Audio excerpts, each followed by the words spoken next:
Сайн бацхан үзэгчдээ шинжлэх ухааны хамгийн том цугларалт Cycon 2025 арга хэмжээ энэ жил 3 дахь удаага квантын 90 сэдвээр зохион байгуулагдаж байна. Cycon арга хэмжээний хүрээнд зохион байгуулагдаж байгаа шинжлэх ухааны шилэг бүтээлийг шалгаруулах уралдаанд энэ жил 75 сурагч квант, астролог болон дахин боловсруулалт гэсэн сэдвүүдийн хүрээнд өөрсдийн бүтээлч байдал шинжлэх ухааны мэдлэгийг ашиглан бүтээлүүдээ ирүүлсэн байна. Тэгээд өнөөдөр хэдүүлээ хамтдаа эдгээр бүтээлүүдээс онцлог бүтээлүүдтэй танилцуулна.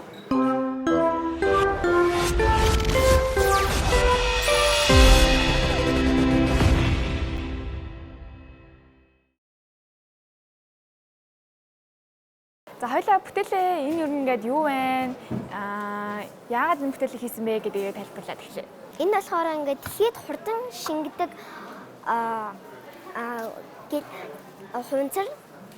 хувинцар ахгүй юу. Тэгээд энийг хийхдээ ингээд эрдэнэ чиршийн цардуул, зүгийн бал, уугс ус тэгээд усыг нийлүүлээд тавилаад зөөлөн гал дээр буцалгаад ийм эко хувинцар бүтээсэн. Энэ хувинцарыг ер нь юунд ашиглаж болох вэ? Энэ ингээ усанд тийм амар сайн төсөртэй байж чаддгүй учраас дотор нь ус хийж болохгүй гэсэн. Тэгэхээр ингээд ямар нэг юм цүнх мөх ч юм уу нэг иймэрхүү юмнууд уухтаас хийж болох юм байна тий. Тэгээд дэлхийд хаялаа гэхэд маш хурдан шингэнэ. Хурдан гэдэг нь ер нь хэдийн хугацаанд шингэх үү? Тэр нь сайн тодорхойгоогүй. Гэтэ ер нь одоо бидний ашиглаж байгаа хувинцараас бол харьцангуй хамаагүй хурдан шингэх байх тийм ээ. Хоёлаа яг ингээ яаж хийсэн процессынхаа талаар дахиад ярих вэ? Илүү дэлгэрэнгүй одоо ингээд орцууд байгаа шүү дээ. Орцуудаа юуг нь эхэлж хийгээд дараа нь юуг нь хийгээд эрдэнэ шишээ чинь ингээ яг яах юм тэ жижиглэх юм уу, орох юм уу гэд ингээ дараалал явд яаж хийснэ ярих вэ? За хамгийн эхлээд усаа хийсэн. 15 мл-ээр 7 албах хийсэн. Усаа. Тэгээд дараа нь уугс ус 5 мл-ээр уугс 1 халбах хийсэн. Тэгээд зүгийн балнаас 5 мл-ээр 1 халбах хийгээд 15 мл-ийнхаа халбаар эрдэнэ шишээ сардуулаа ингээд 1 халбах юм. Тэгээд ингээд зөөлөн гал дээр буюу ингээд усны ууранд ингээд буцалгаад тэгээд ингээд нэг юм иймэрхүү тавганд ингээд асгаад тэгээд тэрийг ингэж хийгээд тэгээд нөгөө гэрээхаа температурт ингээд байлгангууд ингээд яг иймэрхүү гоёор болно. Харин ингээд пэйж мэжтэй тэгэнгүүт ингээд жоохон юм сонин яагаад юм бэ юу байна. Чи пэйжэнд хийж туршиж үзсэн байна те? Ингээд пэйжэнд хийвэл яах вэ гэдгийг зөв YouTube-ээс хайж харсан байхгүй юу? Ер нь ингээд эхний оролцоогоороо шууд амжилттай хувинцар маань гараад ирсэн үү? Эсвэл ингээд жоохон бүтлгүүдж жагаад тэгээд 3-4 дахь орлогын дээр нь амжилттай болсон уу? Тийм. Жоохон бүтлгүүдж жагаад 3-4 дахь орлого дээр нь амжилттай болсон. За энэ бас арай өөр хөлбөр нах шиг байна. Хоёлаа энийг танилцуулъя. Энэ болохоор ингээд бас энэ шиг адилхан орцтой мөртлөө өндөгний хальсийгээд ингээд тавг хийх гээд ингээд хатаагаад тавьсан байсан. Тэгсэн чинь ингээ өөрөө ингээ хатж байхдаа ингээд хагарцсан авсан чинь ингээ хугараад юм болчих. Уг нь бол ингээ гол зорилго нь тав хийчихсэн байхгүй юу? Тэгээд ингээд энэ ингээд хугараад юу болсон юм байхгүй юу? Бийжүүлэхийн тулд өндөгний хальс ашигласан юм байна тий? Би өндөгний хальс ашиглахгүй бол яг энэ шиг л адилхан байна гэсэн. Энэ болохоор яг ногоон монгогтой өнгөл юу хийсэн байхгүй юу? Будаг хийсэн юм байна тий? За хоёлаа бүтээлийнхаа санааг ер нь яаж олсон талаараа ярилцъя.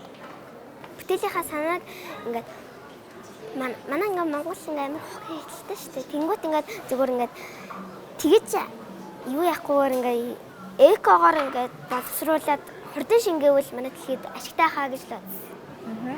Тэгээд энийг ингээд бүтээгээд ингээд энэ чинь ингээд харуулж байгаа байхгүй юу? За энэ орц найрлагуудаа ер нь чи яаж олсон бэ? Бүтээлээ хийхэд нь хэн тусалсан бэ? Бүтээл хийхэд манай аа тусалсан. Бид хоёр энийгээ ингээд ид хамгийн өмнөөс ингээд нэг өдөр бараг ийм юмнаас бүр хит хийгээд тэгээ нөгөө яг эндээ амжуулахын тулд ингээд зөнзөө хийгээд энэ чинь ингээд авчирсан юм байгаа байхгүй юу? Нийт ер нь хэдэн өдөр зарцуулагдсан бэ?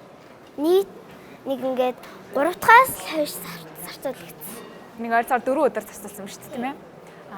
За одоо тэгээ ер нь дахиад оролдоо тавг хийх ингээд туршилтаа хийн гэж бодож байна уу? Ер нь ингээд боломжтой юм шиг байна. Одоо энэгээр ингээд үргэлжлүүлээ бүтээл хийгээл. Энийгээ ингээд хагруул ингээд хагруулахгүйгээр ингээд яг хийчихвэл ингээд аваад тавг болвол тавг болох л гэж бодож байна. За одоо дараа жил ингээд чиний насны хүүхдүүд дахиад манай ингээд Science Fair-д оролцмоор ингээд оролцохоо төлөвлөж иж магадгүй. Чи тэгэх юм бол тэр Science Fair-д оролцож байгаа хүүхдүүдэд юу гэж зөвлөмөр байна?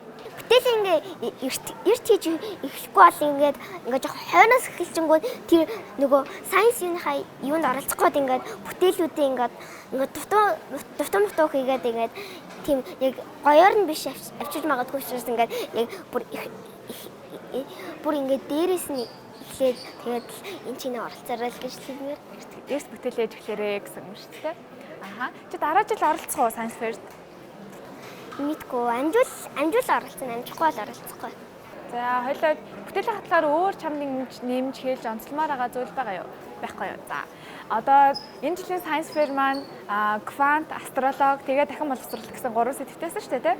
Тэгээ чи яагаад энэ 3 сэдвээс дахин боловсролтыг сонгож авч бүтээлээсэн бэ?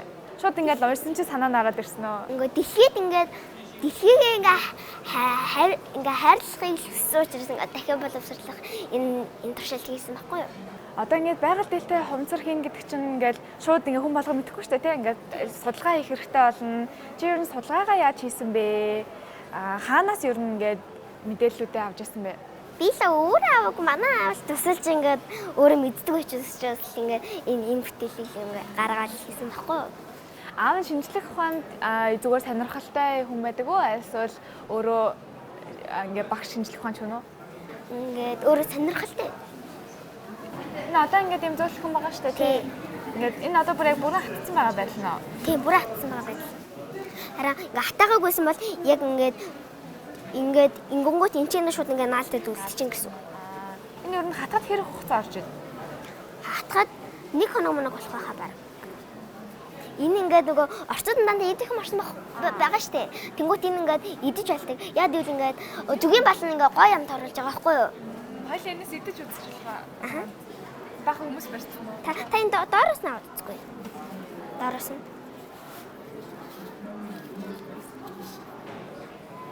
Ингээд шууд ингээд бүгднийг зэжлээд идэж үзсэн. Зүгийн бал нь гой юм торуулж байгаа. Тийм байна, юм зөөлөн чихэрлэг амттай. Хүн идэж олж байгаа юм чинь байгальд бол бүр л хурдан шингэхэндээ тий. Чи ер нь ирээдүйд одоо ингээд бидний ашиглаж байгаа хувцрыг одоо хувцар гэлгэр отнуудыг бид нэр огт ингээд ашиглахаа болох хэрэгтэй гэж бодож байна уу? Эсвэл одоо ингээд зүгээр баг ч гэсэндээ ашиглаж байсан зүгээр байна уу? Юу гэж бодож байна? Хувцрын талаар юм чи юу гэж бодож байна? Ер нь л ингээд тийм гэлгэр биш ингээд дандаа даав юмд хийгээ явуул зүгээр хаа. Тэр гэлгэрийг ингээд бүр болоод даав нэг ингээд шинээр гаргаж ирвэл ингээд даав нэг нь угаагаад хэрглэж штэ. Тийм болохоор даав нь илүү байгаль зүгээр хаал гэж бодож байна. За бүтээлээ илгээсэнд оролцож байгаад баярлалаа.